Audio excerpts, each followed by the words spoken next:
Shalom. Shalom to the brethren. And what up to everybody else?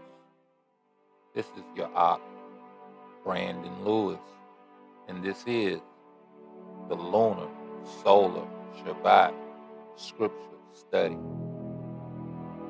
where we search the scriptures looking for ways to apply them to the life that we might become perfect.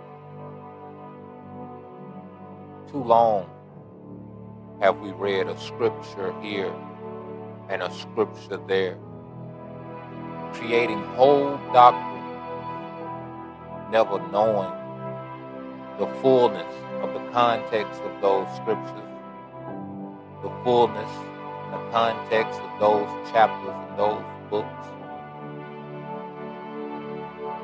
And we have ignorantly made them say things that they did not say, made them intend things that they did not intend. May we now read them in the fullness, in the context that they were meant to be read in, and know what they were intended to teach us. May the Most High be with us as we read through His Word, as we place them in their proper context, the proper people in whom they were written about, and the proper time frames in which they were written about. This is the time of the rebuilding of the nation, not the rebuilding of temples made with men's hands, but the temples made with the hands and the ruach of the Creator of the heavens and the earth. May we be as we ought to be. May we know what we ought to know. May we have eyes that see. May we have ears that hear.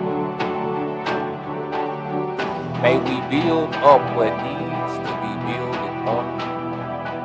And may we tear down what needs to be torn down. Come together in love, peace, and unity of the brethren, of the mind, and of the heart. In the name of the Son, of the Creator of the heavens and the earth. Shalom.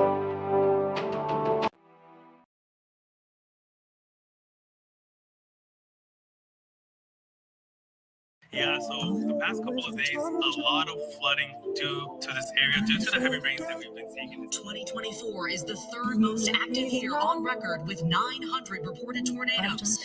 Up to 20,000 people have died after flooding through eastern Libya. Coastal regions of Japan on the west coast are under a tsunami warning after a powerful 7.5 magnitude earthquake struck in the west of the country, and there are reports of tsunami waves. Days are over, Arbor taking over. Seals and vouchers open, it's getting colder. Trumpet blowing the tribes back if you ain't noticed. Who gon' find grace up in his eyes? It's not a game. He looked upon the earth, seen every man corrupt away. We don't build this ark, come get inside, his blood is safe. The wind is blowing, playing, saying trust up in his name. The righteous got their hands up, they gon' feel his pain. Ain't no posting in the borders, they know they do not belong. He done heard from heaven, cleanse them, get them out of home. Our deliverer is Alpha and Omega on the throne. The most sound strength, y'all, we gon' sing that song. Judgment on this land, they know they done did us wrong. The Israelites is back with their God, they not alone. Angels in the air, measure the land just like a drone. We scattered but connected in this field just like a zone. 10 horns controlling America, word from wrong. They gon' make them desolate, gon' leave them all alone. God done put it in their hearts for Philly's will. His word will come out, boy, everything get fulfilled. Are the wars in Israel and Ukraine more than the United States can take on at the same time? We're the United States of America, for God's sake. The most powerful nation in the history, not the world, the history of the world. And the 10 horns which you saw on the beast, these will hate the harlot, make her desolate and naked, eat her flesh, and burn her with fire. For God has put it into their hearts to fulfill his purpose. So to be very clear, as we've talked about the harlot, we've talked about this nation of Babylon, we've said it is a nation that is made up of many languages, religions, races. It is made up of a gluttonous spirit. So it's a harlot because it's a sexually immoral nation. It's a nation made up of sexual immoralities where pornea reigns, adultery reigns, sex slave industry reigns. That this is this nation.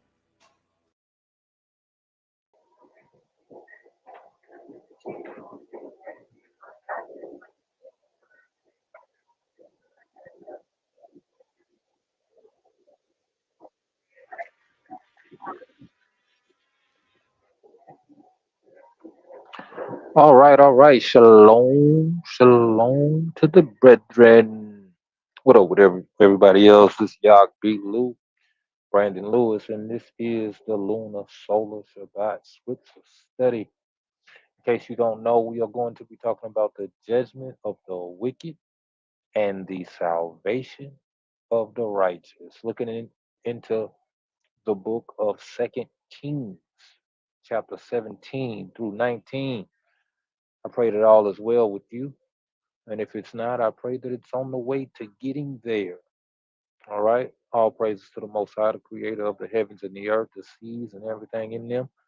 And told our Rabbah to his Ben, Yahushua HaMashiach, the chosen representative, the Lamb of Yah, the Malak of Malakim, the Tube Shepherd, the Dalit, you know. Shout out to him.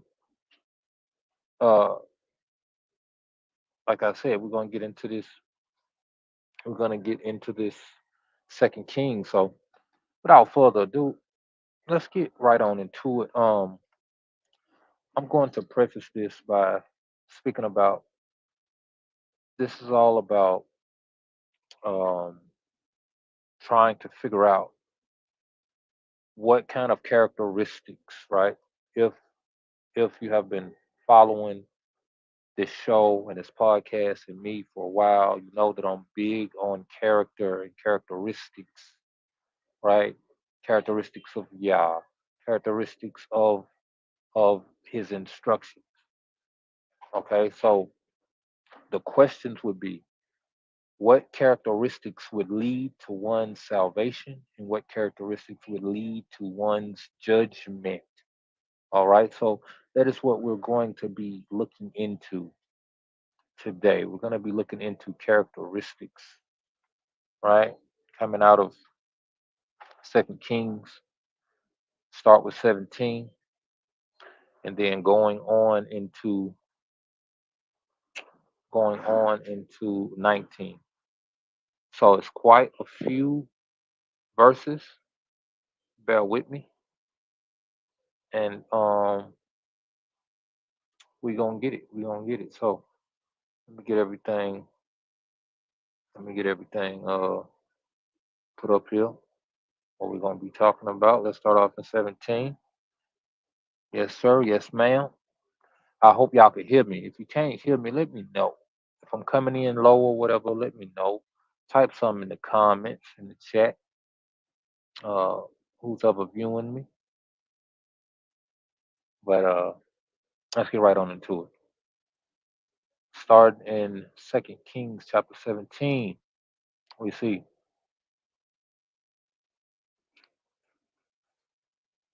in the 12th year of King Ahaz of Yehuda, Hoshea, son of Elah, began to reign in Samaria over Yasharal. He reigned 9 years. He did that which was evil in the sight of the mighty master, yet not like the kings of Yasharal who were before him. King Shalmaneser of Assyria came up against him. Hoshea became his vassal and paid him tribute. But the king of Assyria found treachery in Hoshea, for he had sent messengers to King So of Egypt, or Mitzrayim, and offered no tribute to the king of Assyria as he had done year by year. Therefore, the king of Assyria confined him and imprisoned him. Then the king of Assyria invaded all the land and came to Samaria for 3 years and besieged it. In the 9th year of Hoshea, the king of Assyria captured Samaria. He carried the Israelites away to Assyria. He placed them in Halah on the harbor, the river of Gozan, and in the cities of the Medes. So we see how there was a haughtiness, right? Most High had already brought judgment by even allowing them to be able to be subject to a man to have to pay him taxes, right? King David didn't pay taxes, people paid him taxes because Yah was with him, he was with the people, and they were freed from any kind of bondage in that matter, right? Solomon as well. But we see now there is another nation who has rose up great. Like I say, the stranger will rise up high amongst thee, right? This is a curse for the people to be subjected to attacks by those of another nation. So in Yah's judgment against the people for sins in his initial, right? There's always a start, a beginning, and it's a heating up of a judgment to be worse and worse and worse. So in this, he he raised up a king to put them under attacks, you know, um, uh, expecting that or having a desire that the people would understand what's happening because he already predicted this in in you know Moshe. He told the people that he would heat up 7 times 7. He told the people that he would bring people against them, to bring them into bondage, to put them to the edge of the sword, bring people that would not care about the young or the old, about male or female, and would slay them if they disobeyed him. They had already knew this, right? But they had forgotten this, had went astray. And not only did they not realize that because these people had rose up, that they should respect them and that they should return back to their creator, not only did they not return back to their creator, but they didn't respect the man. And they said, you know what? We ain't gonna pay you taxes. We gonna pay Egypt.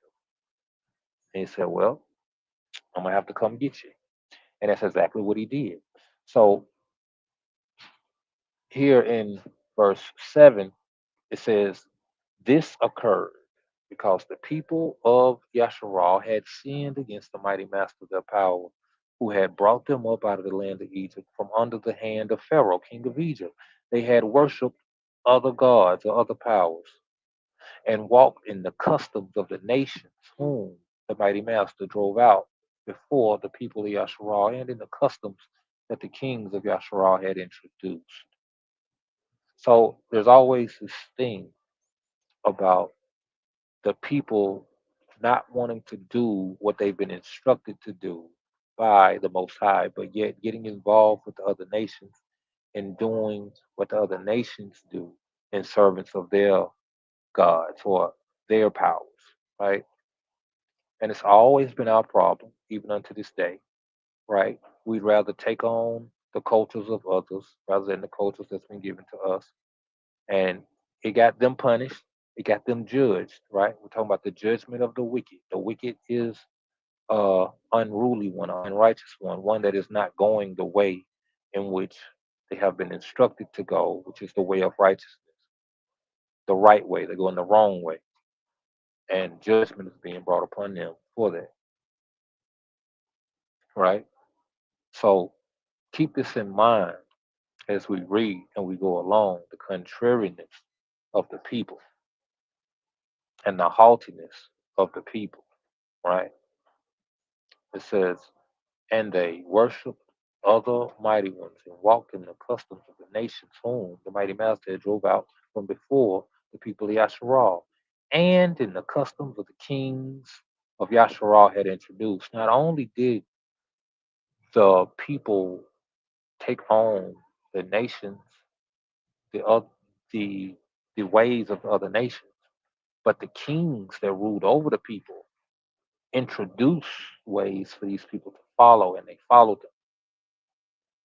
So people went and found their own ways of the other nations, and also those that might not have known about the other ways were introduced to the other ways from the kings, right? From all the wicked kings, right? 9. The people of Yasharal secretly did things that were not right against their mighty master, their power.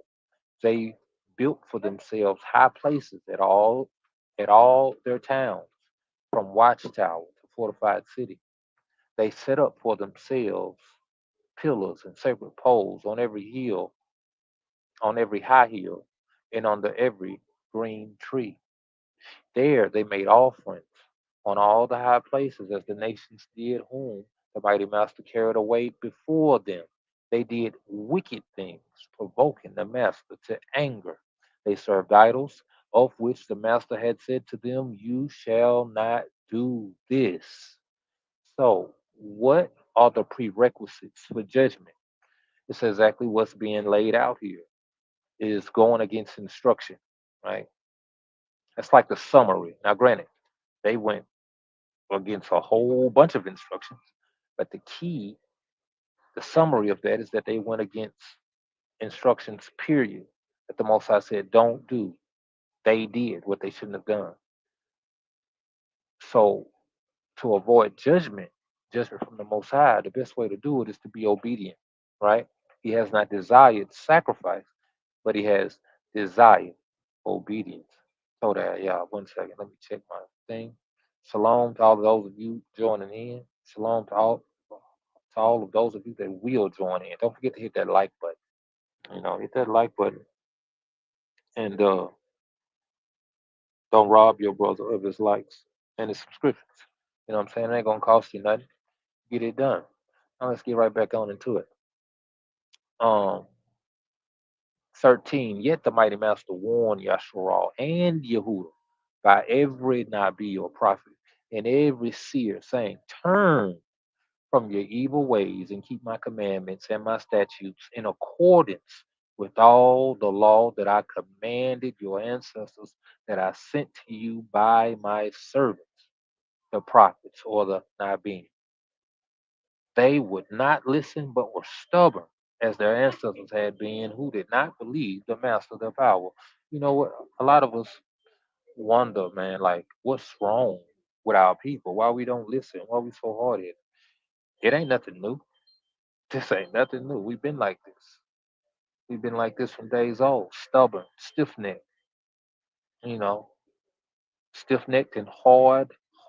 That means we won't soften our heart. That means we won't be considerate. That means we won't have compassion if on nobody else, compassion on the Most High, right? Compassion on Him for His heart and His quote unquote you know health, emotional health, if you will, because a person being put to rage, being put to anger, being put to any form of what you call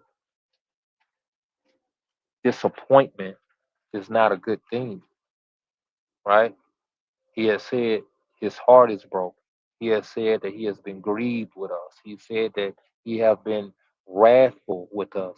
And these are not good places to put someone in whom you ahab, in whom ahabs you or loves you or whom you love, right?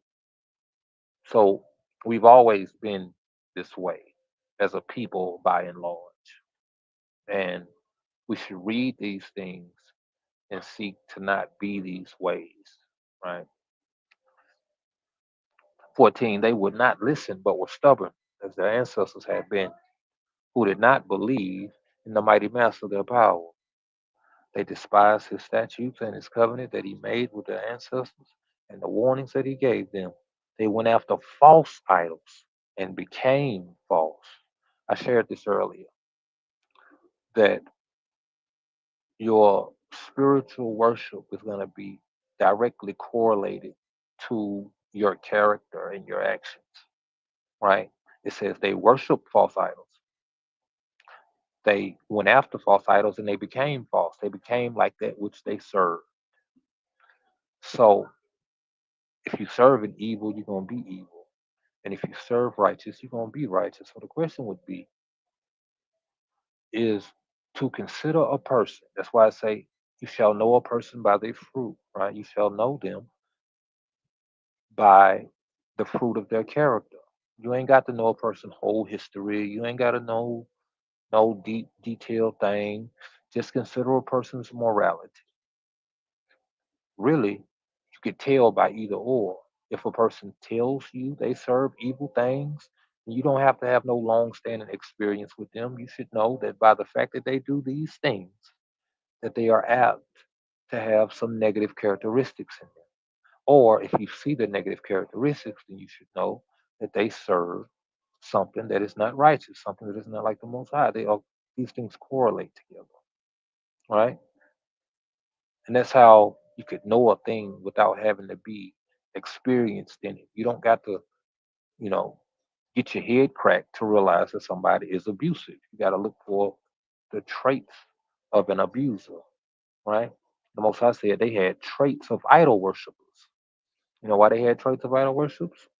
Idol worshippers because they worship idols. You know, you are what you eat.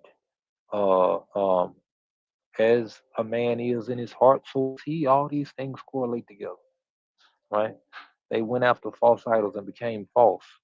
They followed the nations that were around them, concerning whom the mighty master had commanded them that they should not do as they do. Ask yourself, are you doing as the other nation, right?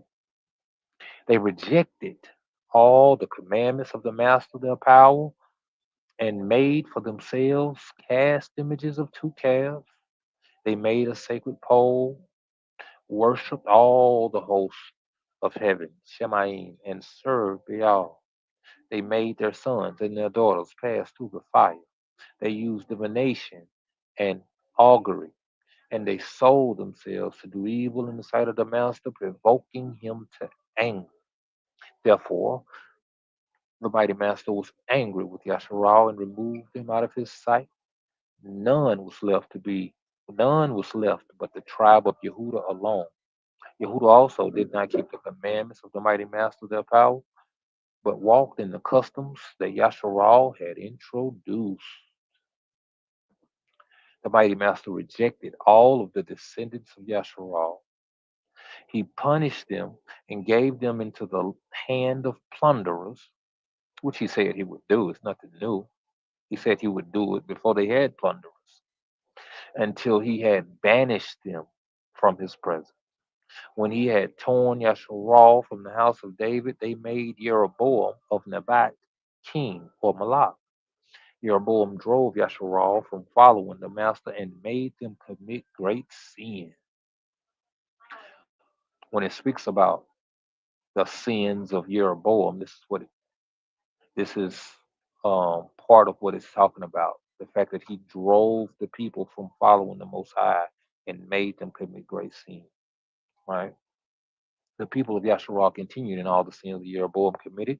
They did not depart from them until the mighty master removed Yasharal out of his sight. He had foretold through all his servants the Nabim. So Yasharal was exiled from their own land to Assyria until this day. You see how people think that these people uh, went to America as a whole. They didn't go to America as a whole or to the Americas as a whole, right? Um, but they did end up here. There is historical proof of Israelites or Yahudim, Yasharal being in the Americas, without a doubt, without a shadow of a doubt, they have been here. But you could come here as a traveler. That don't mean you came here as a prisoner of war, which is what is assumed by these camps.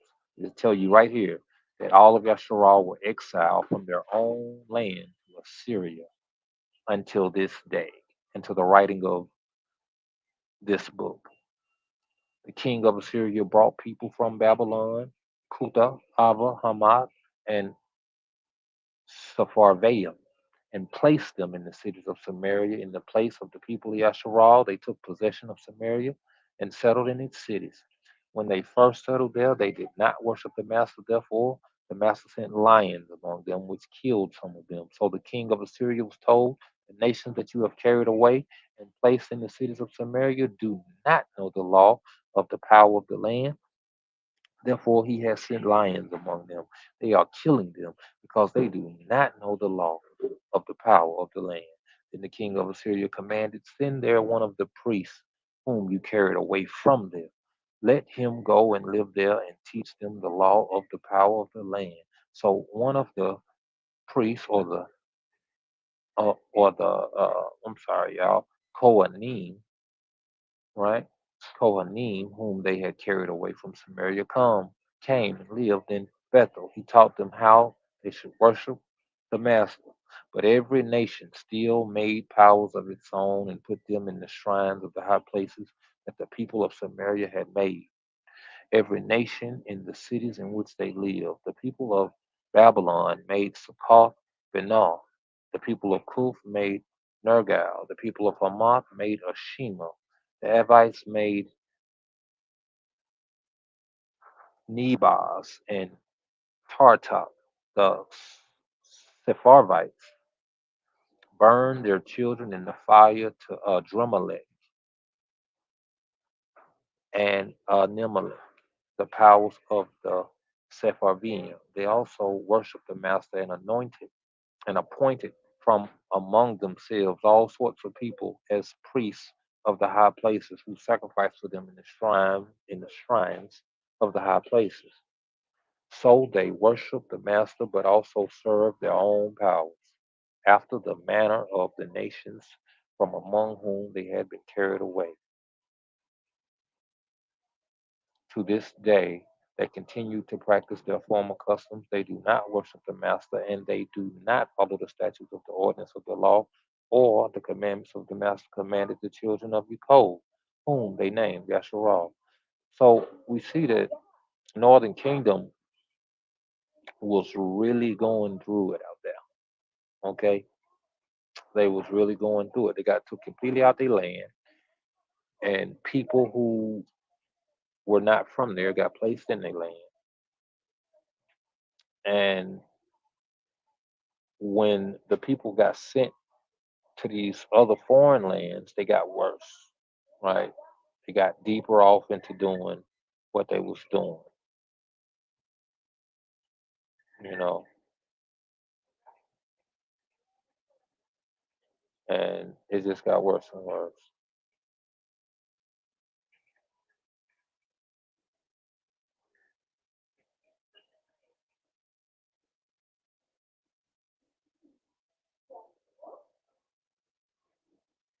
So you got these new people that then came in the land and being taught about the Most High. You got them strangers serving the Most High, yet still serving their own powers.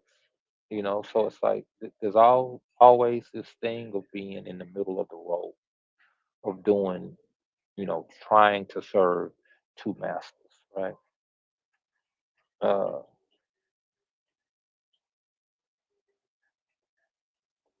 35.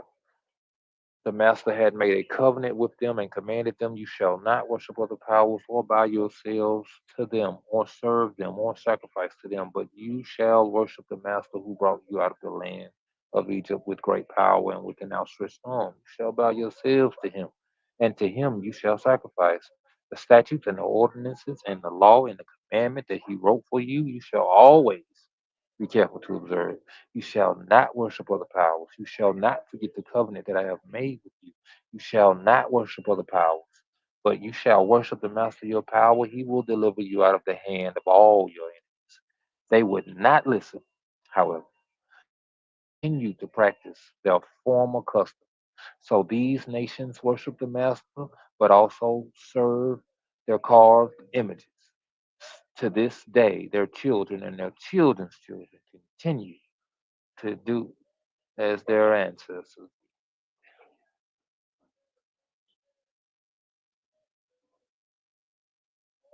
All right. Uh, we at verse. We at chapter 18. 1 second, y'all.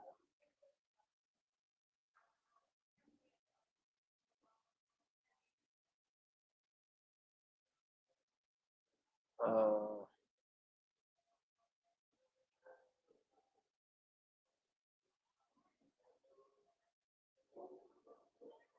pardon me. Pardon me. Having some screen issues. Got to get it right. Coming back. Coming back. We in there. All right. We in chapter 18.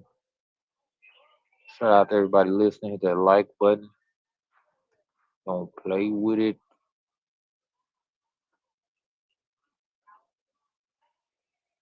Chapter 18 of the book of Second Kings. Chapter 18 of the book of Second Kings. So now we're getting into Southern Kingdom. Northern Kingdom has been judged for their evil ways, for refusing to turn back to the ways of the Most High. Another nation has been brought upon them. This same nation seeks to take over the kingdom of Yehuda, which is the southern kingdom. You had the kingdom of Israel, Yasharal, and you had the kingdom of Judah or Yehuda. A lot of Christians don't know this. A lot of people in general don't know that at one point, one nation became two and they had two kings for a long time.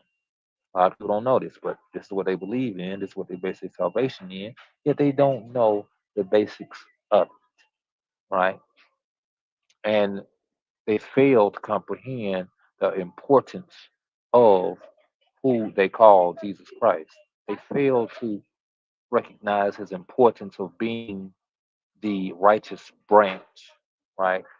That unifies, that brings together the tribes that had been split, right? Because these people had been cast off, they had been divorced, and the Most High said He was going to bring them back. You know how He was going to bring them back? Through Yahushua Mashiach. Okay, so not only by Him being this king that ruled and reigned over them, because let's believe He will rule and reign over them. Um, uh, uh, in the carnal at some point, but He has become spiritually or in the ruachni over them, right? As being the the the messenger or the sent one of the Creator to come and do His will in the flesh, right? To come and be the unblemished Lamb that is sacrificed for their forgiveness. To come and to be the atonement, right? to come and to be the indwelling with them, right? To come and and secute with them, you know, to leave the Ruach HaKodesh or the Holy Spirit to be the Pentecost for them. You know what I'm saying? It's like so much like they don't understand it, but most are willing. They will understand it. So now we are getting to Northern Kingdom. Its king is King Hoshea. No, I'm sorry. Its king is King Hezekiah. And Hezekiah is going to have his dealings with the Assyrians. We see that Northern Kingdom's king disrespected the king of Assyria and didn't entreat him properly and still was wicked. Let's see how Southern Kingdom treats the king of Assyria and how their conduct towards the Most High goes, right? Because it's all about the Most High. The Most High said, if you serve me, if you're obedient to me, he said, I will free you from the hands of all of your enemies, right? So he's gonna bring salvation. Your enemies are gonna come, brethren. That's not the thing. The thing about, oh, will I ever have any enemies? The answer is absolutely yes, right? But the question after that is, are you going to overcome them or are they going to overcome you? The Most High says, when you are wicked, your enemies will overcome you, and you're going to know why they overcoming you. It's because he was wicked and disobedient. But he says, if you are obedient, if you are righteous, he says, you will overcome them. He says, you and them will know that I have loved you for being obedient, right? For the obedience. Sometimes it's a price for it's going to cost you, right? It cost him his son. It's going to cost you your obedience, right? That's why you have to put on the mind of quote unquote Christ or Mashiach, right? Yahusha, Yah salvation. What is his salvation? Obedience unto death. That's what his salvation is. Obedience unto death. That one would lay down his flesh for the will of his Father. All right? One might lay down his flesh for the will of his Father, either in the carnal sense of until death, or in the spiritual sense of a chastising or a crucifixion, if you will, of one's carnal desires. And it gets real deep with that. It gets real deep with that. But let's go into this 18 and see exactly what we got going on here. Uh, pardon me 1 second. Let's get adjusted. Let's get adjusted. And we in there. Okay. Uh, 1 second.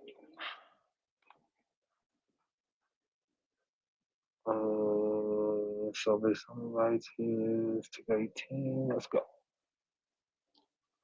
Let's get it. In the third year of King Hoshea, son of Eli of Yasharal, Hezekiah, son of King Ahaz, king of Yehuda, began to reign. He was 25 years old when he began to reign. He reigned 29 years in Jerusalem. His mother's name was Abi, daughter of uh, I don't know how you say this in the Hebrew, but it's not Zechariah. Uh, I think it's Yakar Yahoo. That Z, man. That Z. I don't know what that Z is. Let's see what that. Let's see what that Z is in the joint real quick. Let's see what that Z is. Brethren,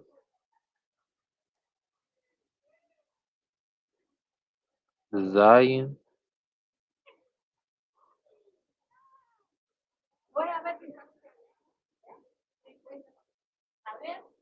Zion. Uh, so it's a I or E sound. It's a, it's a I or E sound. A car Yahoo. Ikaryahu, Akaryahu, Akaryahu, daughter of Akaryahu. He did what was right in the sight of the master, just as his ancestors David had done. Pardon me, y'all. I'm in a public spot. These people loud over there. He removed the high places, broke down the pillars, and cut down the sacred pole. He broke in pieces the bronze serpent that Moshe had made, for unto those days the people of Yasharah had made offerings to it. It was called Nashutan, Nehu, Nehushtan. He trusted in the Master, the power of Yasharal, so that there was no one like him among all the kings of Yehuda after him, or among those who were before him. So we see the stark difference in King Hezekiah as opposed to the king of Northern Kingdom that went into captivity. The king of Northern Kingdom um, participated and condoned the wickedness of the people, whereas King Hezekiah did not participate, nor did he condone the wickedness of the people, and he took steps to prevent the people from participating in wickedness to the point that, as it says in verse 4, he removed the high places, he broke down the pillars, he cut down the sacred pole, he broke in pieces the bronze serpent that Moshe had made. For unto those days, the people of Yisrael had made offerings unto it. It was an idol unto the people. So, do you see how the righteous man is an active man, right?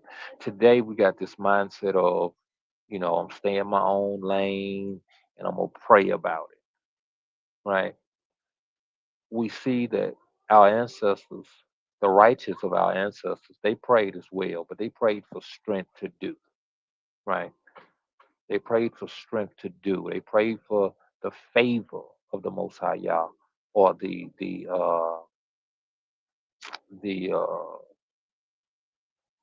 what's another word for favor? The esteem of Yah to be upon them, the kindness, the hand, the the barakahs, or the quote unquote blessings of him, right? For him to go with them, to be with them, to aid them, the assistance. That's favor. That's favor. The assistance. They prayed for the assistance of Yah in their doings. Right. Today we just, I'm gonna go into a 10, 12 hour prayer visual about it, And it's like this, we should consult Yah. We should pull out and ask, right? But we should also be apt to to do and to move. Hezekiah acted and moved, and his movement, you know, was very. I'm pretty sure that people didn't want the high places removed. They didn't want the pillars broken down. They didn't want the sacred pole cut down. To know what, he did it anyway because he was a righteous king. And he wasn't scared. You know why he wasn't scared? Verse 5, it says he trusted in the mighty master Yasharal. And he trusted in him so much there was none like him. Among him, there was none like him before, and they said there wasn't going to be none like him after. You know what I'm talking about? And that's the mindset that those that seek righteousness have to have. This is the characteristics of a righteous man. This is the characteristics of a righteous man. So if we seek to be, or like to think ourselves righteous, these are the kind of characteristics: one of action, one of strict obedience to the Father. The Father said, "Don't do all this stuff." So he said, "You know what? I don't do it, but it's people doing it." So you know what he did? He made it to where they couldn't do it. Now, granted,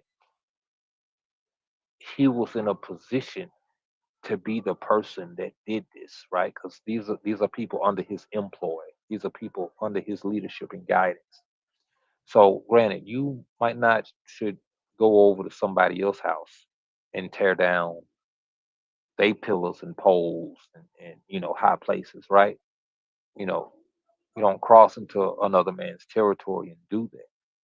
But if that man, or if you are in leadership over that man, if that man desires to stay under your leadership and your guidance, then he got to come up under the yoke and the bond that come with rulership. A lot of people, you know, they want leaders, but they don't want to be led.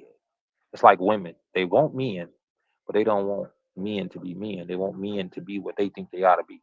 And it don't work like that. That's not the office. That's not how it works. You know, rulership and reign, dominion comes with authority. Okay. A lot of people like to say stuff, but the application of what they saying, it hit different. You know what I'm talking about? And you got to keep that same energy, as they say. Uh, let's get right on to it. On. We got some comments in the thing. Shout out to Uriah. She's talking about Sakar Yah is what it says. That's the translation. And she says it means Yah has remembered. Shout out to my Isha in the building, coming in, aiding and assisting, as she ought to. Appreciate her. Torah. It says he trusted in the master of Yasharal so that there was none like him among all the kings of Yehuda after him, or among those who were before him. For he held fast to the mighty master. He did not depart from following him, but kept the commandments that the mighty master commanded Moshe. The master was with him wherever he went. He prospered. So we see the payoff. We see the paycheck for the labor given, right? The paycheck for the labor given. He labored when he did all these things up here, right? Because this stuff ain't easy, right? Removing the high places, broke down the pillars, cut down the circuit poles. You think these people did this stuff haphazardly? No, they served the Most High haphazardly. They served Hasatan with vigor. Don't mind. And served them with vigor. And they loved him, and they wouldn't be separated from him or his ways, right? Hasatan in general means adversarial. It means against. So, granted, these things probably got different gods, but all of it's Hasatan, if you will. All of it's adversarial, right? Even if you call it, the Queen of Heaven, you want to call it Baal, you want to, Astra and all this stuff, whatever kind of name you want to give it, it's all Hasatan because it's all against the Most High Yah. So when he went and did all this stuff, he's going against the will of the people. So they probably talking about him. They probably throwing food at him when he's going through the streets and all this old stuff. It's something that becomes adversary to his carnal desire, you know. But this is the plight of the righteous to do what's not popular. So he wasn't a popular man when he doing all this stuff. The people ain't thanking him. Ooh, thank you for taking down the high places. Take Thank you for tearing down the pillars. Thank you for cutting down the second pole. No, they talking about this man. They calling him a dirty dog. I mean, you tripping. You ain't nothing. Ooh, ooh. You know what I'm saying? That's what we do. We condemn those that tear down our gods, our idols. We condemn them. You know what I'm saying? A lot of us think we're serving the Most High, but in reality, we're serving these idols. And we gonna tear down anybody that come against it. But the righteous man, you know, lets none of that stop him from doing what's right. He goes through, he bears it all. He gonna bear your name calling, he gonna bear your ridicule, he gonna bear your stripes, and he gonna keep in stride. That's a part of verse 5 when it says he trusted in the mighty master Yeshua. They had to put it there. They had to put that he trusted. You know why you gotta trust? Because of the doubtful circumstances you're gonna be in. You're gonna be in circumstances that say, man, I'll quit this. Man, I need to turn this back, man. Ain't no point in me doing this here, man. These people ain't listening. These people ain't trying to hear nothing. These people ain't trying to hear nothing I'm talking about. And I'm finna get on up out of this. And no, he trusted. You know what I'm talking about? He trusted in the Most High Yah. He had expectation of salvation, Most High Yah. And that's the mark of a righteous man.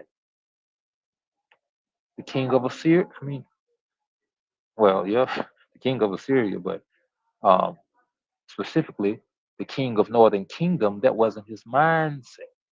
The king of Northern Kingdom wasn't to trust in the creators of the heavens and the earth. His mindset was to trust in his idols. That was his mindset, to do wickedly, to serve Hasatan, to serve the adversarial ways. So, continuing on. Hold on. Check for comments again real quick. Okay. No comments. No comments.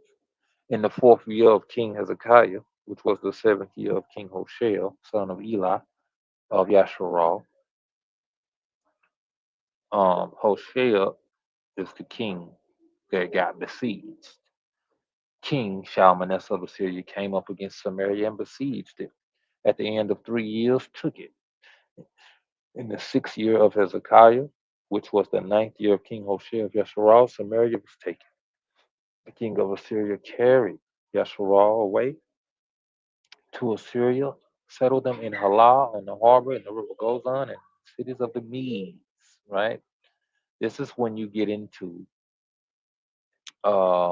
this is when you get into Jonah, right? The story of Jonah.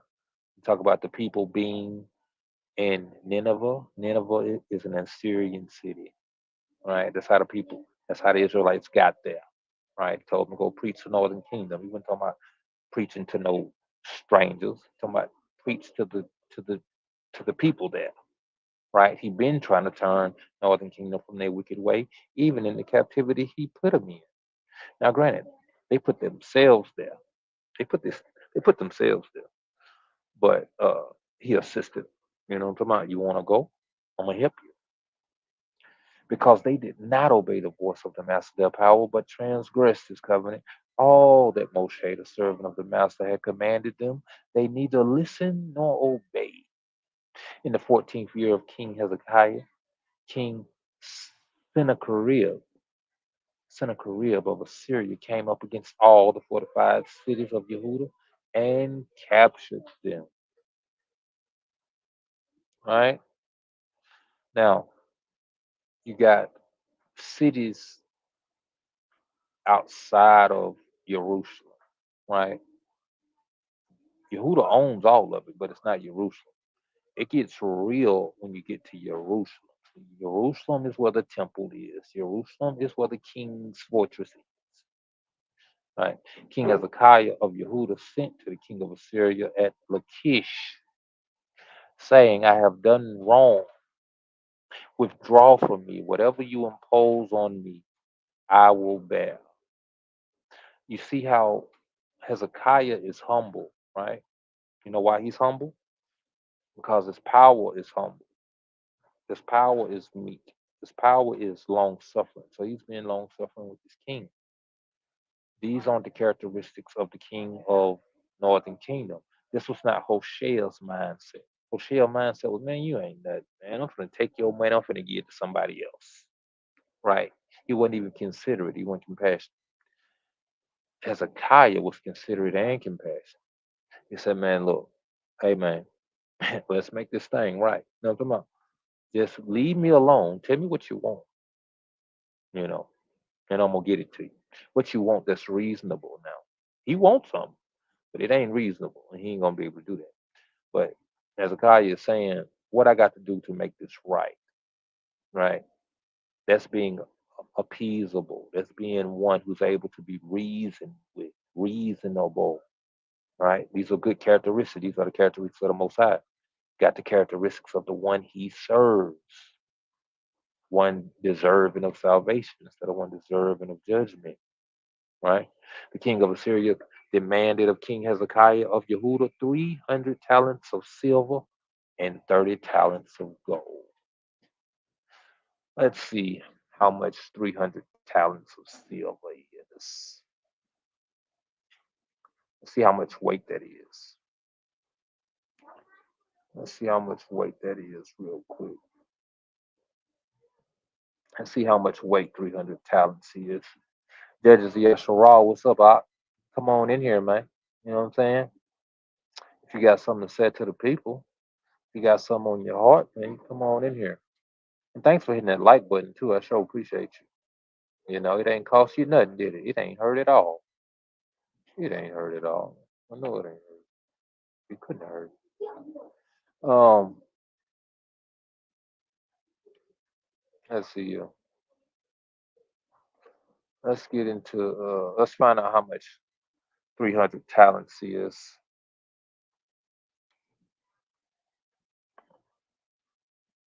And how many? How many pounds?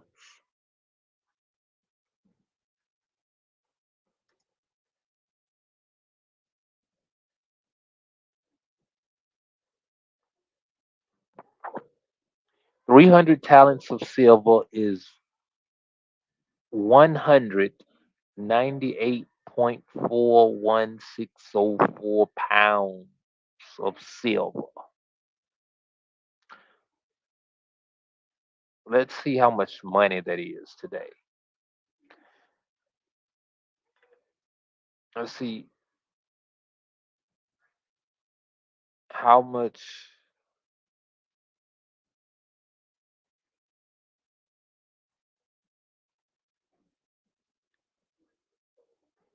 Let's see how much money.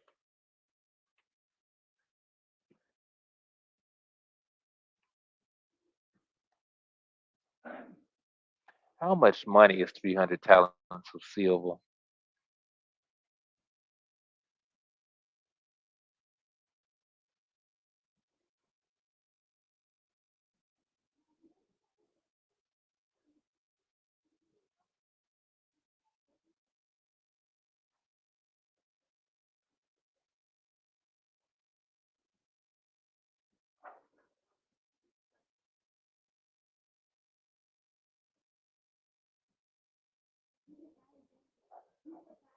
Okay,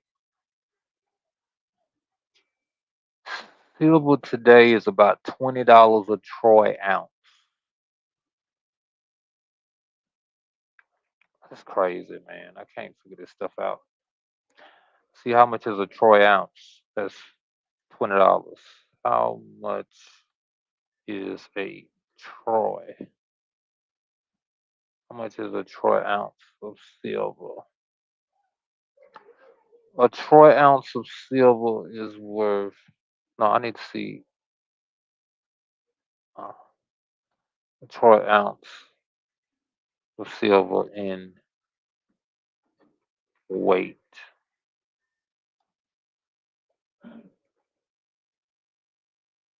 Okay, troy ounce of silver.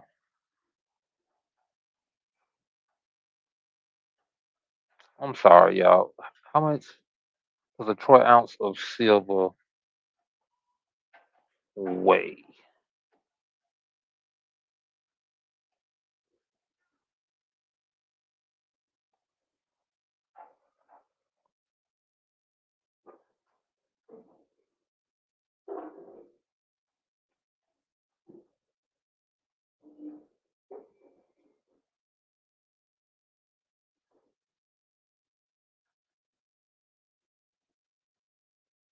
Okay, a troy ounce of silver is 31 grams. Okay, we just discovered that one troy ounce is about $20. That's $20 for 31 grams. Okay, let's just round it up and call it 32 grams. Okay, there are 28 grams in an ounce, right? 28 grams in an ounce. So that leaves over 7 grams for every ounce. There are 16 ounces in a pound, which is about, if each ounce is 31, it's a lot of money. I can't really, I'm sorry. I was not prepared to really do this. I'm kind of doing it off the top of the dome. But Silver today is about $20 a troy ounce. A troy ounce is about 32 grams rounded up, right? 32 grams is a troy ounce. And no, a troy ounce is about 32 grams. We just found out Hezekiah paid 300 shekels, right? 300 shekels equates to about 100 and something troy ounces, right? I forgot the exact amount of the troy ounce.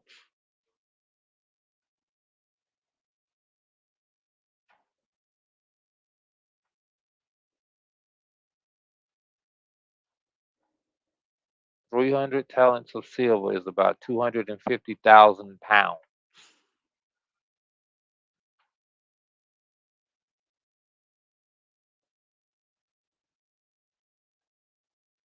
Oh, yeah. No, that's it right there. 198 pounds. 1 talent is 66 pounds. 1 talent is 66 pounds. So 300 talents times 66. 300 talents times 66. That 66 is 18. Drop the zero. Hold on. Drop 2 zeros. Put an 18 on front of 2 zeros. That's 1800. Drop down. I don't know how it go, man. It's somewhere is about 20, about 22.8 something, or I don't know, 19 something. It's a lot. Well, let's keep on. I don't know what it is, man. My baby said 19,800, 19,800,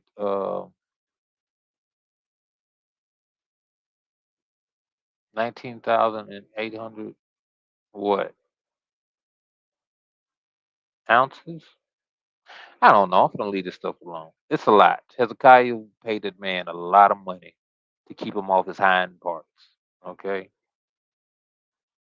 Whereas the other king started off paying him money. He said, you know what? I ain't gonna pay you nothing. I'm gonna pay it to the king of Egypt. And the king of Egypt ain't save him when it was time. When it was time to pay like he weighed, right? So let's keep it moving here. Keep it moving. Let's get back to the Second Kings 18. We still got a long way to go. 300 talents of silver and 30 talents of gold. Now, the talents of gold is more than the talents of silver, I'm sure. Hezekiah gave him all the silver that was found in the house of the master and in the treasuries of the king's house. And at that time, Hezekiah stripped the gold from the doors of the temple of the master and from the doorpost that King Hezekiah of Yehuda had overlaid and gave it to the king of Assyria. The king of Assyria sent to Tartan and Rabsaris and Rabshakeh with a great army from Lachish to King Hezekiah of Jerusalem. They went up and came to Jerusalem. When they arrived, they came and stood by the conduit of the upper pool, which is on the highway of the fuller's field. When they called for the king, there came out to them Eliakim, Eliakim,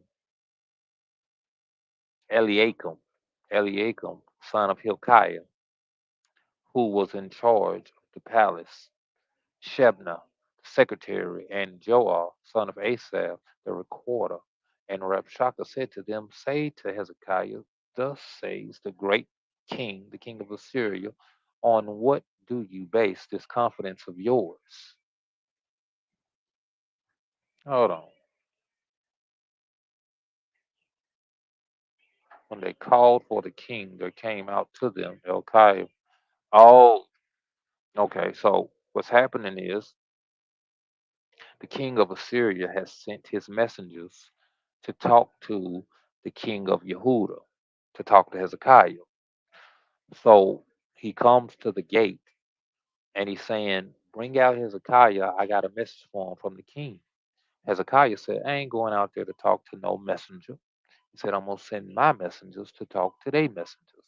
So he sends out these people here. He sends out Shebna, the secretary, and he sends out Joah, the son of Asaph, the recorder, and also Elkiam, son of Hilkiah, right? He sends them out to talk to Reb right? And it says, Rabshakeh said to them, "Say to Hezekiah, thus says the great king, the king of Assyria, on what do you base this confidence of yours? Do you think that mere words are strategy and power for war? On whom do you now rely that you have rebelled against me?"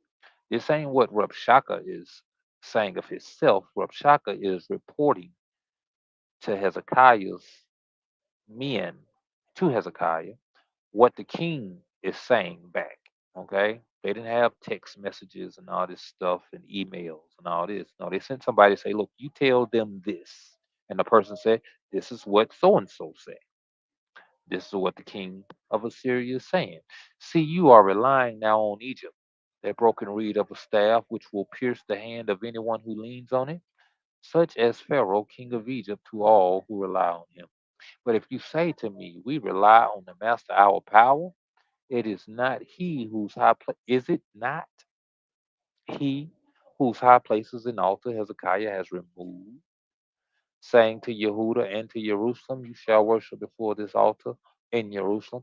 See, this is also this should also be a great lesson. It should also be a great lesson to anybody thinking about all these trinkets and things. You know, people say, it's all about the temple. It's it's all about the land.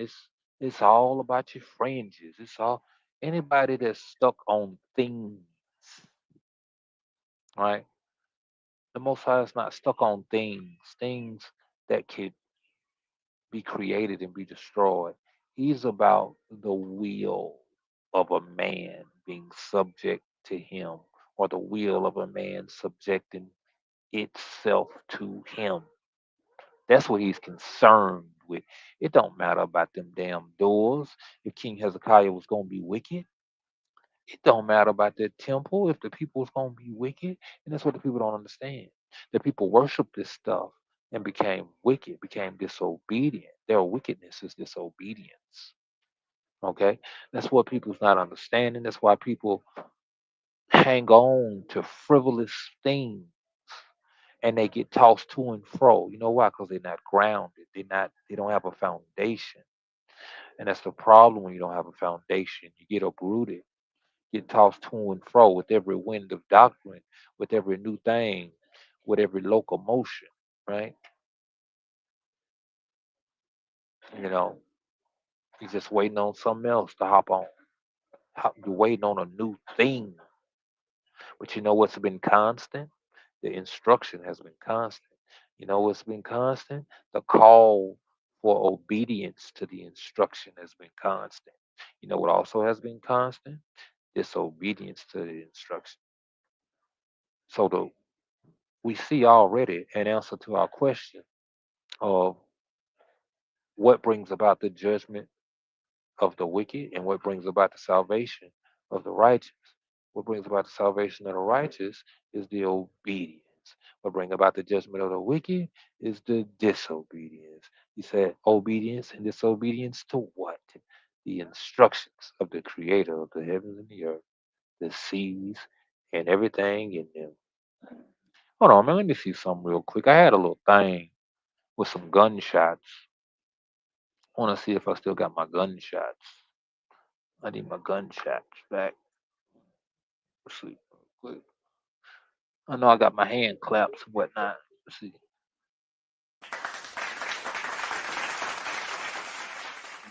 You got my gun. Oh, yeah. Yeah.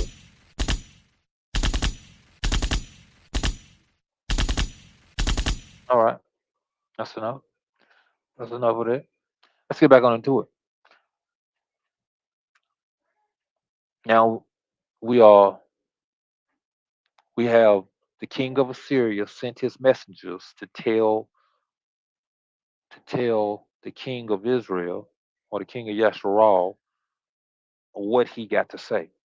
And what he's saying is in verse 22, but if you say to me, we rely on the master our power, is it not he whose high places and altars Hezekiah has removed, saying to Yehuda and to Jerusalem, you shall worship before this altar in Jerusalem?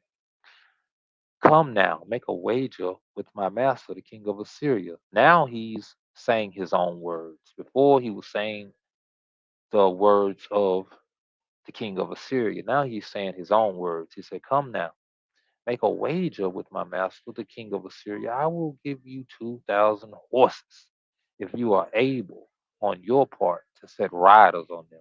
King of Assyria ain't said I'm gonna give you 2,000 horses. That's what he's saying out his mouth.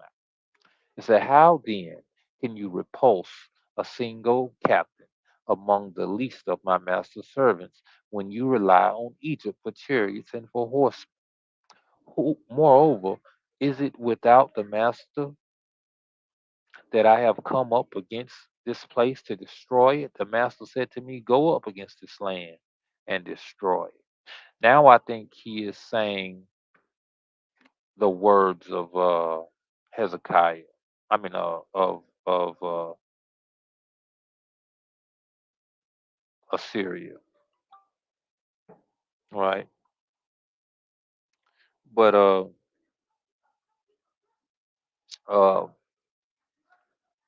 you see how he's using the fact of he's being real carnal and trying to place doubt, right? He's showing the characteristic of the one he serves, right? He serves the adversary, so he's showing characteristics of an adversarial person. So he's being adversarial to the hope and the amunah or the of the faith of Hezekiah. He's trying to put doubt in him by saying, like, are you sure you serve the Most High? Are you sure that He with you? You know, are you sure that the Most High is with you? That's why he said, if you say you serve the Most High, he said, is it not He whose high places and altars Hezekiah has removed? He's saying, if you serve the Most High, why did you take his gold doors down and give them to us if you serve Him? What if He don't like that you took His gold doors down? And this is how you have to know the tools and the devices of the enemy is that this man ain't offering for you to come serve him and everything be okay. He's not saying, look, just come serve me and I'm going to treat y'all good. No, he's going to say, you're going to read very shortly. He's going to say, if you're going to come serve me, drink your own urine and eat your own dung. Right? These are the the the agreements they got to make to serve this man. So Hezekiah is saying, listen, why don't I just give you these gold doors off the door before I do that? Okay. So of course the Most High is going to understand that you would go to certain measures to to maintain your modesty. Because I'm gonna tell you something, drinking your own urine and eating your own dung, that's very immodest. Okay, that's not something you want to be. It's not something you want to be caught doing, right? Uh, we can't even eat certain kinds of animals. I'm pretty sure you can't eat your own dung and it'd be considered okay.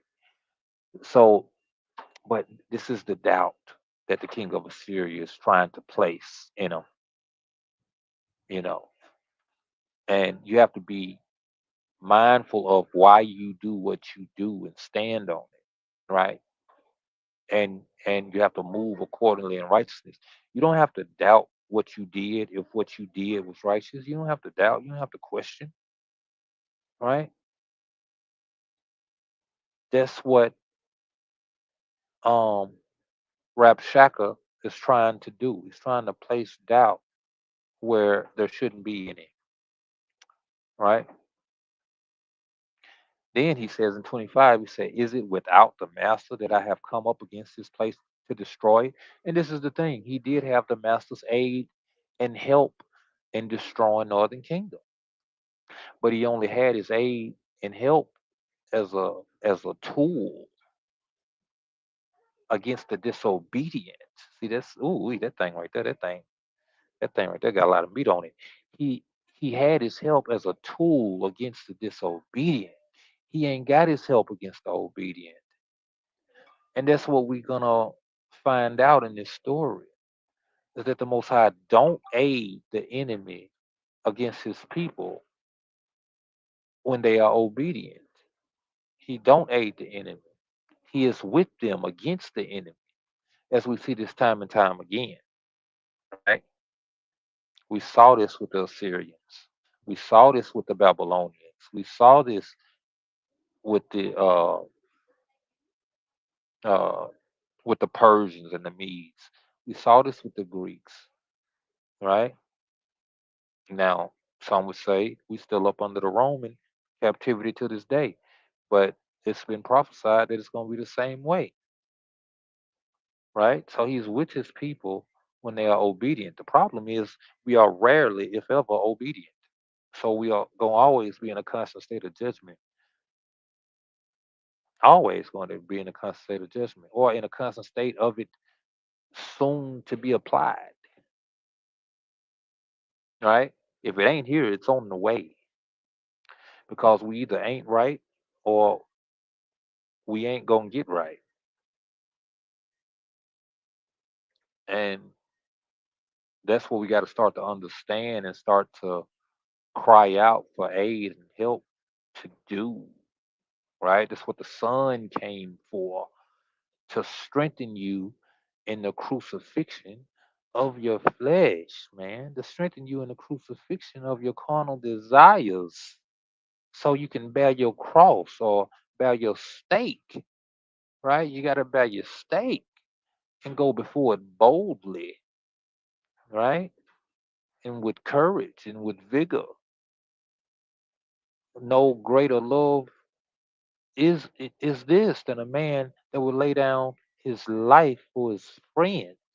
And you say, well, what do it mean to lay down my life? Because the people gonna observe you just like they observed him, and they gonna see what he did, and they gonna see why he did it, and they gonna some gonna be saved behind that. Some gonna be saved behind that. And you ain't gonna believe what happened when you that kind of person that move like that, and that other people could see. You gonna be one of the ones that got the feet of those that bring salvation or that bring the tube news. You know what I'm talking about? Because they're gonna say, "What? Who ain't you? Ain't you Joseph's son? Ain't you from Galilee? Ain't you? Ain't don't you come from a place that they shouldn't be in no ways righteous?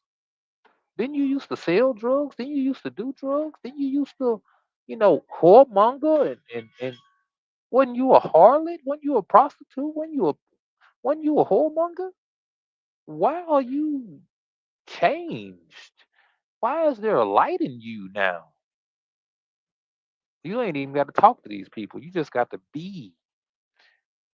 And it's going to say, how sweet are the feet of them that bring the tube news. You know what the tube news is?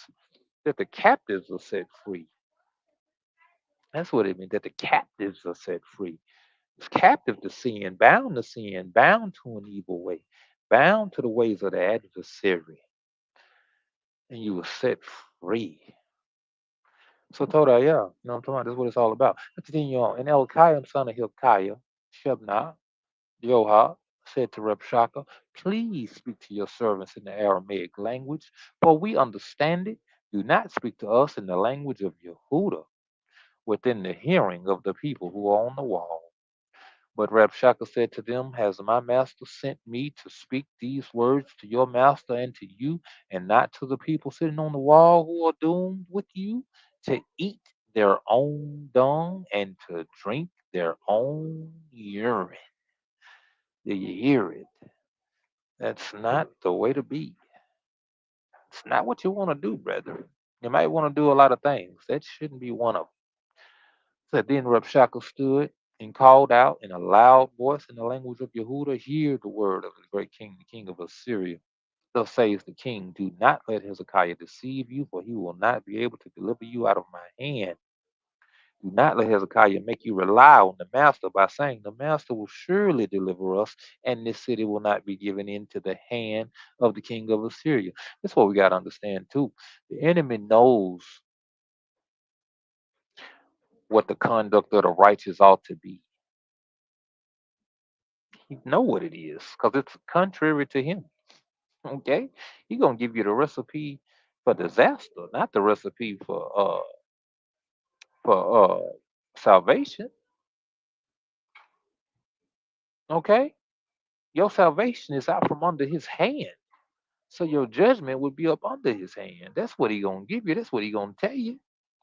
This how you could know who your enemy is. Like, are you leading me to salvation, or are you leading me to judgment and destruction? And a lot of people, you think leading you to salvation with certain words and certain doctrines and certain things, man, these people is your enemies. Maybe not even knowingly, right? But they, in essence, would be adversarial to you because they would be adversarial to the Most High. Yeah. So it's like you got to start to understand this stuff and know this stuff and look for this stuff so that you won't be fooled, so that you won't be deceived. That's why you got to be vigilant. That's why you got to be sober minded so you're not drunken from anything that you might be deceived to put over on. You got to be on point. You got to be handy with your steel, good with your keep.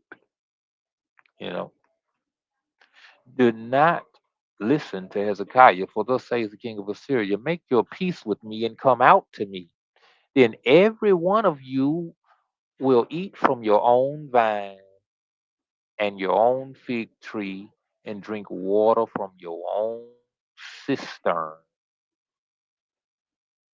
until I come and take you away to a land like your own land, a land of grain and wine, a land of bread and vineyard, a land of olive and honey, that you may live and not die. Do not listen to Hezekiah when he misleads you by saying the Lord will deliver us.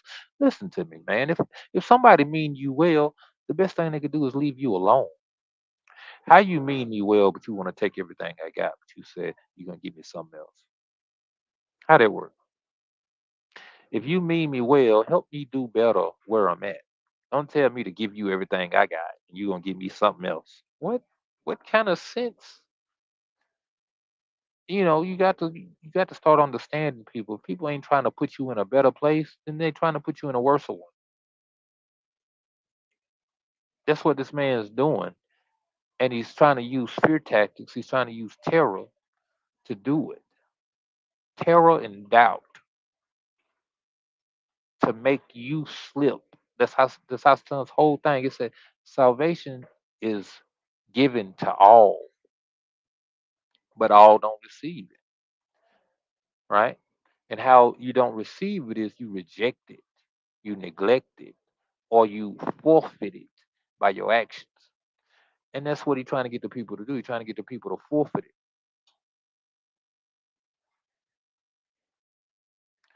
Verse 33, has any of the gods or the powers of the nations ever delivered its land out of the hand of the king of Assyria?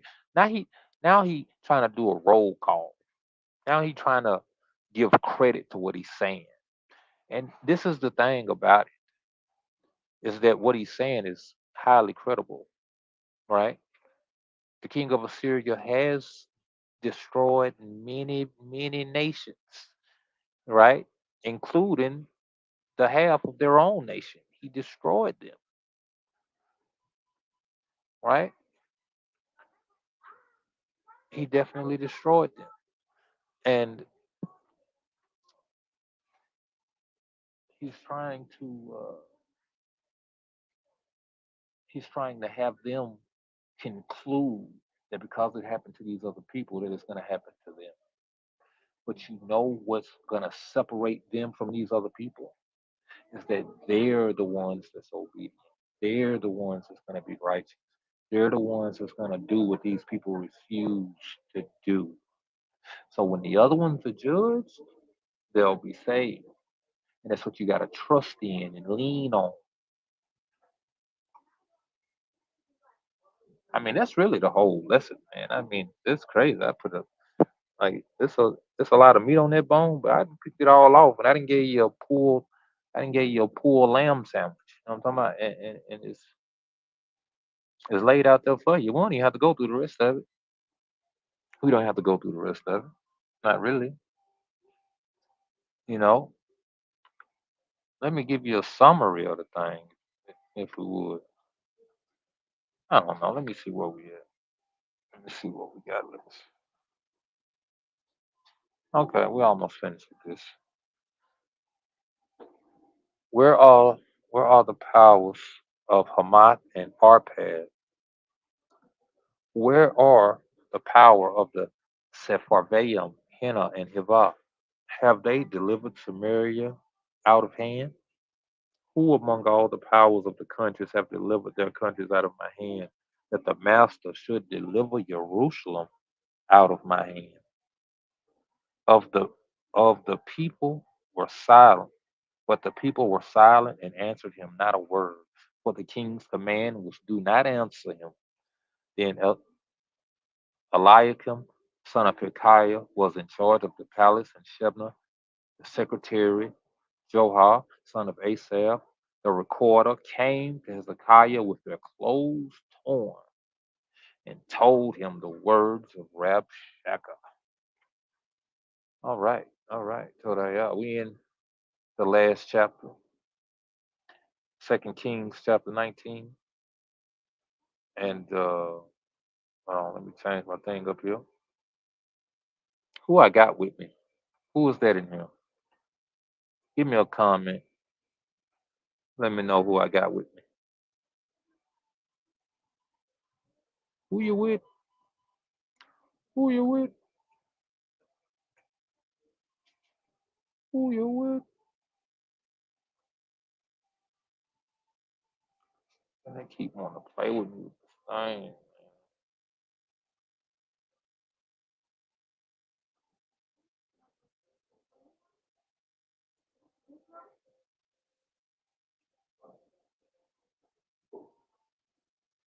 Oh, it's my baby still with me.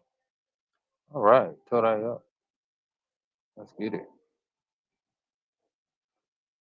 When Hezekiah heard it, he tore his clothes, covered himself with sackcloth, and went into the house of the master. And he sent Eliakim, who was in charge of the palace, and Shebna, the secretary, and senior priest covered with sackcloth, to the prophet Isaiah, son of Amos. They said to him, thus saith Hezekiah, this day is a day of distress, of rebuke, and of disgrace. Children have come to birth, and there is no strength to bring them forth. It may be that the master your power heard all the words of Rabshakeh, whom his master king of Assyria has sent to mock the living power, and will rebuke the words that the master your power has heard. Therefore, lift up your prayer for the remnant that is left. You know, this is what Hezekiah sent to Isaiah to try to get him to pray for them to the Most High, right? And it shows that Reb Shaka's words had effect on them. You know what I'm saying? And we similarly may go through things where we think ourselves to have amunah, to have trust, faith, quote unquote, in the Most High. Hezekiah was not only a man that had words, he had actions behind his words. He really did serve the Most High.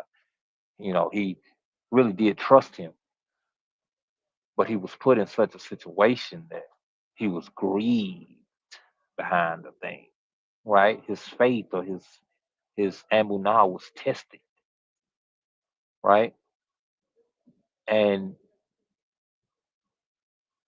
we should endeavor to not be put to the length that he was of the grief, but instead having a joyful expectation. Right? His expectation was not joyful. He really considered something bad happening to him. Now, I'm not saying this is easy. I'm really not saying this is easy, because the Most High know how to put a situation to you where it's going to test every fiber of your being, right? That's why they say He won't put more on you than you could handle. You can handle it, but it's going to take some stuff that you don't see. You don't know you can handle it. He know you can handle it. So it's going to be that it's going to have that much pressure on you. So that's what you have to remember in these times, is that whatever this problem is, right? As long as it's not a judgment, okay, that's another thing too. You got to know the difference between a judgment and a trial. A trial is a test. The judgment is the conclusion to the test. You know what I'm talking about? Like, here go your F on your test. That's a judgment. Okay. A trial is a thing that you are going to overcome. You just have to get to the place that you overcome it. Ain't no overcoming a judgment. You getting that. That's coming. Okay. I, I guess Hezekiah was not understanding whether he was under a trial or under a judgment. Um, but he was not under a judgment. It was only a trial, right? Uh, 5. When the servants of Hezekiah came to Isaiah, Isaiah said to them, "Say to your master, thus says the master." So Isaiah is telling the people that came from Hezekiah to tell him what Hezekiah said. Now he's giving them something to tell back to Hezekiah. He said, "Say to your master, thus says the master, do not be afraid because of the words that you have heard, with which the servants of the king of Assyria have reviled me. I myself will put a spirit in him, so that he shall hear a rumor and return to his own land. I will cause him to fall by the sword in his own land." The Rebshakeh returned and found the king of Assyria fighting against Libnah. Okay, so that is the conclusion of what Isaiah sent back to them. He says, the Most High said, "I myself will put a spirit in him, so that he shall hear a rumor and return to his own land. I will cause him to fall by his own sword." So here, the doubt that the adversary tries to place is the hope that they have that it won't happen to them, right? Because he that leads into captivity shall go into captivity. So it's one of them things of, if I don't get you to turn, then the judgment gonna fall on me. I'm trying to escape judgment by being right about what I'm doing to you. And I become right by what I'm doing to you if you in agreement. So if you come into agreement, then you're gonna stand in the place to be judged. That's how witchcraft works. Witchcraft only works on those that's in agreement. It don't work on those that's not in agreement. It has no power, it has no dominion. Because we serve the highest ruach, the highest quote unquote spirit, if you will, that all these other ones are subject to. but he don't get in their business. He don't step on another man's toes and whatnot as far as a person wanting to be submitted to something else other than him. You're like, okay, all right, go ahead. That's you. You got that.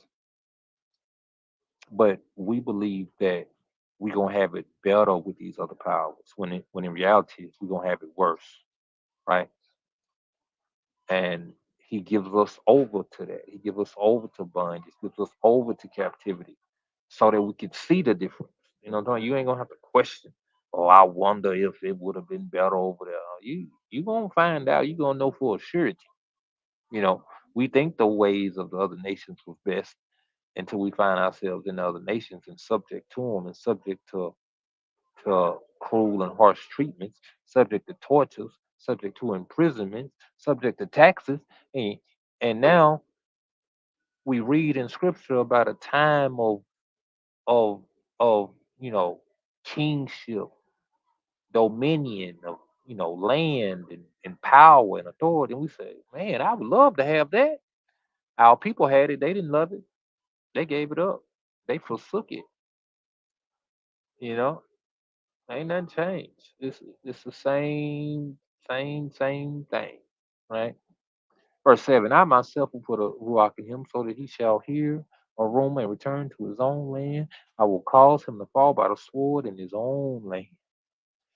Verse 8, and Rabshakeh turned and found the king of Assyria fighting against Libnah, for he had heard that the king had left Lachish. When the king heard concerning King Tirhakah of Ethiopia, see, he has set out to fight against you. He sent messengers again to Hezekiah. Thus shall you speak to King Hezekiah of Yehuda. Do not let your power, on whom you rely, deceive you by promising that Jerusalem will not be given into the hand of the king of Assyria. See, you have heard what the kings of Assyria have done to all lands, destroying them utterly. You be delivered? That's what Hasatan do. He asks questions. Right? He don't make statements. He asks questions. And those questions are meant to sow doubt, right? Have the powers of the nations delivered them? The nations that my predecessors destroyed? Gozan, Haran, Rezeph, the people of Eden who were in Telassar. Where is the king of Hamath, the king of Arpad, the king of the city of Sepharvaim, the king of Henna, the king of Ivah? Hezekiah received the letter from the hand of the messengers, read it. Then Hezekiah went up to the house of the master and spread it before the master. And Hezekiah prayed before the master and said, O mighty master of Yasharal, who are enthroned above the cherubim, you are mighty. You alone of all the kingdoms of the earth have made heaven and the earth, Shemaim and the Arats. Incline your ear, O master, and hear. Open your eyes, O master, and see. Hear the words of Sennacherib, which he has sent to mock the living power. Truly, O master, the kings of Assyria have laid waste the nations and their lands, and have hurled their powers into the fire. Though they were no powers, but the work of human hands, wood and stone, so they were destroyed.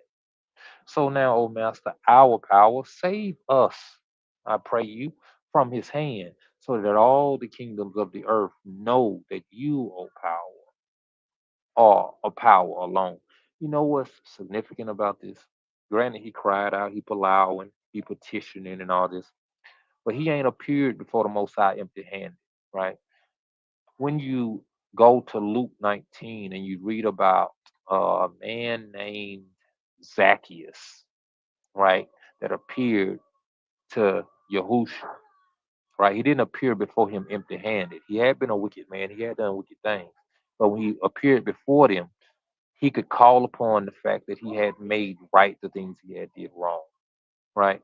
When Hezekiah is appearing before the Most High, he could he could call upon the things in which he has done. I destroyed these temples. I destroyed these other gods. I've served you. I've been obedient to you. He's not appearing before him empty-handed. And a lot of us want stuff but we empty-handed. We ain't did nothing. We ain't showed nothing. Nothing lately. You know what the song said? What have you done for me lately? Most highlight, what you done for me lately? You know, not for him personally, but the spiritual got to be carried out in the flesh, man. What you doing in the flesh? You know, whether in acting, in doing a work, or in not doing a work, right? Not doing a work is just as powerful as doing one. If everybody doing wicked and you refraining from the wickedness, that's doing a work, right? Just as much as going out, feeding the homeless, going out, visiting the sick, that's a work in the flesh. But not participating in wicked things is also a work. So it's like this is how you have treasures in heaven that you don't appear before the Most High empty-handed because you've been putting in work. Hezekiah had been putting in work. The king of Northern Kingdom, he hadn't been putting in no work. That's why they got destroyed. That's why they got judged. He didn't put in no work. But the righteous putting work in, you know. Um, in the book of what's that man who was with Paul? He got a book. Uh, Paul and Barnabas. In the epistle of Barnabas, he talks about how the righteous go and look for somebody to bless, quote unquote, to be of aid and of service to. They go and look for them, search them out, right? That's, I mean, that's a good way to be. That's what the Most High is looking for. That's why He said, "Try me." He wants you to come and call upon Him to do the righteous things that He said that He would do, and that's what we gotta be. Those that's looking for an opportunity to display righteousness in the earth, and this is the kind of mindset that Hezekiah coming to talk with the Most High. You can talk to him when you're like that. How you gonna talk to him and you ain't? Is the question. You got people asking stuff they ain't did nothing. They've been wicked. They've been mean. They've been off. They've been tripping. They've been contrary, adversarial, all this whole stuff. Empty and naked as the day is long, and they want something. Then Hezekiah, then Isaiah, son of Amos, sent to Hezekiah, saying, "Thus says the Master, the power of Yasharal, I have heard your prayer to me about King Sennacherib of Assyria." You see, he heard him, right? You know what he said he don't hear? The prayers of the wicked. He said he don't hear the prayers of the wicked, but he heard Hezekiah's prayer, right? He heard Isaiah's prayer when he prayed. No, who was that the prophet came to see? I mean, that the angel came to see. He was like, "Your prayer was heard in Shemaim." I think it was. Uh, I think it was Ezekiel. I want to say. Anyway, it was one of whoever he was. He was righteous, and when he prayed, the Most High heard him. Most High speaks about when he says, "And then I will hear your prayers, and then I will hear you." And then what? And then after you turn from a wicked way and become righteous, after you put in work, after you become obedient to the instructions, he said, "Then I will hear your prayer. Then I will heal your land. I will heal your body. I will heal your, you know, I will be of service to you when you become obedient, but not before that." Okay. This is the word of the master has spoken concerning him. She despises you. She scorns you, virgin daughter of Zion. She tosses her head behind your back, daughter Jerusalem. Whom have you mocked and reviled? Against whom have you raised your voice and haughtily lifted your eyes? Against the Kadash one of Yeshua? By your messengers you have mocked the master and have said, "With my many chariots I have gone up to the heights of the mountains, to the far recesses of Lebanon. I felled the tallest cedars, its choicest cypresses. I entered its furthest retreat, its descent forest. I dug wells and drank foreign waters. I dried up the sole of my foot in all the streams of Egypt. You know, there have been quote unquote righteous strangers, kings that the Most High raised up that was not like the king of Assyria. The king of Assyria said, I did all this myself. I'm great. I'm powerful. There have been kings documented. For one, we know of King Cyrus, right? We know King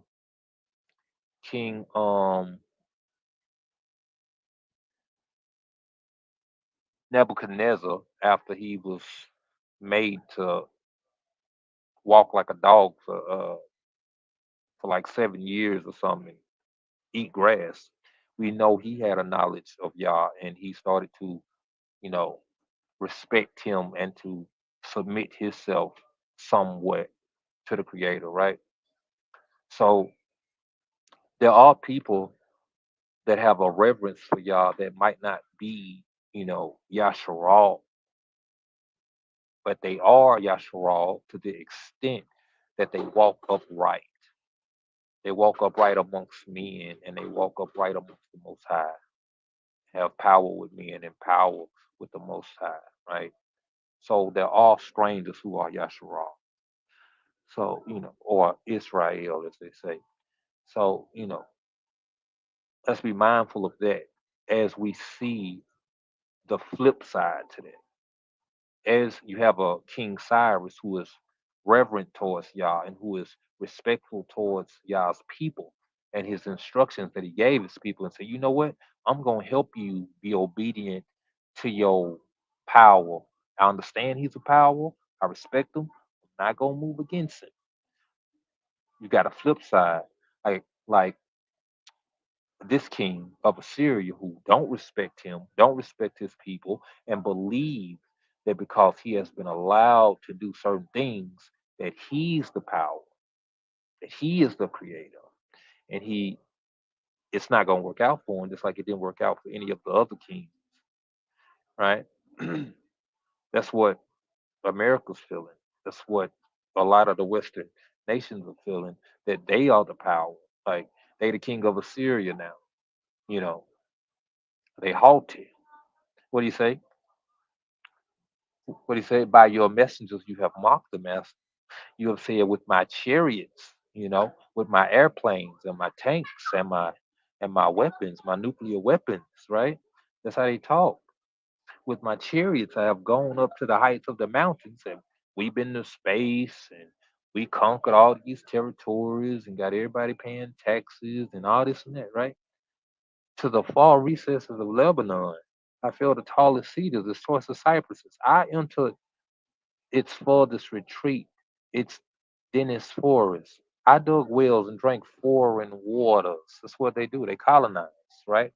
That's what colonizers do, drink foreign waters. I dried up the sole of my foot, all the streams of Egypt.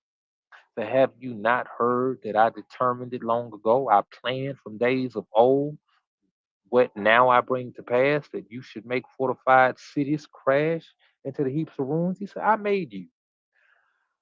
I made you, and you didn't understand.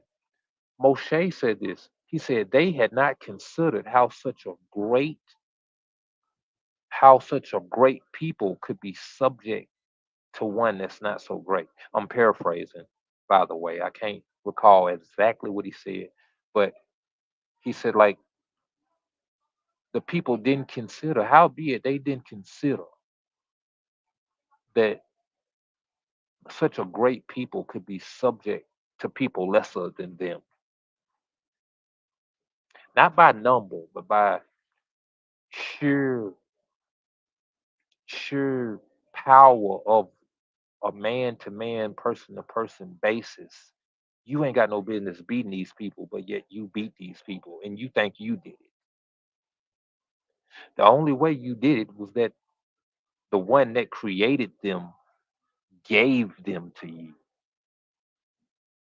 That's the thing, is that in all things, the Most High is supposed to be reverenced by the ones he judging and by the ones he allowing to judge the ones he judging. He sent this people on you. Them people who he sent supposed to say, you know what? I ain't got no business beating these people. That's what the Romans said in 70 AD. That's what Titus said. Titus said there is no way we were supposed to break these walls down. He said it has to be a thing of providence or a quote unquote thing of God that we broke these towers down. It's not us. So there's no way man could have did this. That's a reverence towards the Most High that made him treat the people in a certain way. Granted, it's still war. Y'all still going into slavery. Okay. All the ones that don't want to act right, I'm still going to kill you. Right. But the ones who are right, the ones who are righteous, you're going to get a little bit better treatment. And that's just the way of the Most High. That the righteous find salvation and that the wicked find judgment. It ain't no, it might be cruel in today's age, but that is what it is. That's the whole book. Go in there and look. The wicked is destroyed, the righteous is saved. Sometimes the wicked ride on the coattails of the righteous, but they get knocked off. You know what I'm talking about? They get knocked off. You got to put a difference between the Kodash and the profane, right? The holy and the evil. But anyway, I dug wells, drank foreign waters, dried up with the sole of my foot, all the streams of Egypt. Have you not Have have you not heard that I determined it long ago? I planned the days of old. Now I bring to pass that you should make fortified cities crash into the heaps of ruins, while their inhabitants, shorn of strength, are dismayed and confounded. They have become like plants of the field and like tender grass, like grass on the housetops, blighted before it is grown. But I know you're rising in your city. You're going out and you're coming in, and you're raging against me. Because you have raged against me and your arrogance has come to my ears, I will put my hook in your nose and my bit in your mouth. I will turn you back on the way by which you came. He said, listen, this is ownership.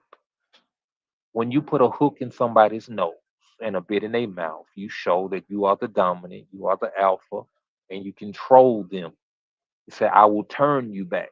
That's like being on a leash, like a dog. I'm going to turn you around and you're going to walk beside me, you know, obediently. That's why um uh uh uh Abraham's servant put a nose ring in Rebecca's nose to show, hey, we got dibs on this. You know what I'm talking about? We got first dibs. We got ownership on this. If we don't want them, somebody else could have them. But right now, we got this. You know what I'm talking about? Put that thing right in her nose. Ownership, right? I need to put one in my wife's nose. But today, they gonna think, oh, that's just a cute little nose ring. They ain't gonna know it mean more than that. But we're gonna put one in there anyway. I think she might have a nose ring. Do you got a nose ring hole, babe? It ought to be closed up if you do got one. I ain't seen you with it. Anyway, and this shall be the sign for you. This year you shall eat what grows of itself, and in the second year what springs from that. Then in the third year sow, reap, plant vineyards, and eat their fruit. The surviving remnant of the house of Yehuda shall again take root downward and bear fruit upward. For from Jerusalem a remnant shall go out, and from Mount Zion a band of survivors. The zeal of the master of hosts will do this. Therefore, thus says the master concerning the king of Assyria, he shall not come into the city, shoot an arrow there, come before it with a shield, or cast up a siege ramp against it. By the way that he came, by the same he shall return. He shall come into this city, he shall not come into this city, says the master. For I will defend this city to save it for my own sake, and for the sake of my servant Daoud, for David. Because the V is a U in our breed. So it's Ood, Daoud. That day, that very night, the Malak of Yah set out and struck down 185,000 in the camp of the Assyrians. When morning dawned, they were all dead bodies. Now, I need some kind of clarification. right? I don't know if they just woke up dead or if it was some kind of a physical thing on that. I'm gonna probably have to read somewhere else in it, another book or something. But 36. Then King Sennacherib of Assyria left, went home, and lived at Nineveh. As he was worshiping in the house of his power, Nisroch, his sons Adremelech and Sharezer killed him with the sword, and they escaped into the land of Ararat. His son Esarhaddon succeeded him.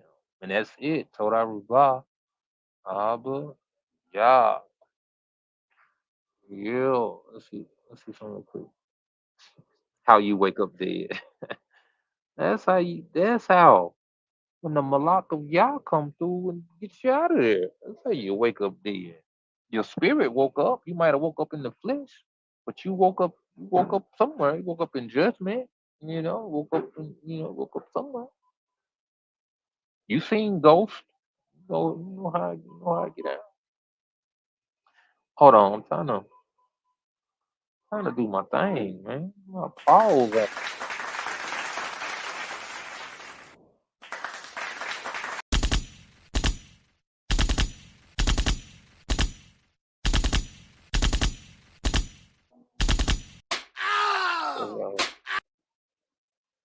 Yeah, that's what we got.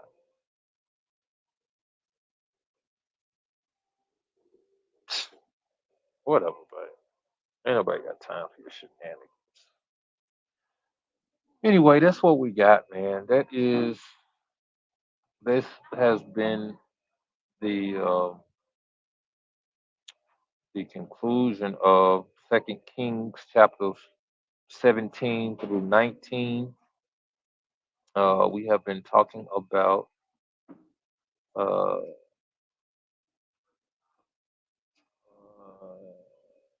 I can't find my overlays, man.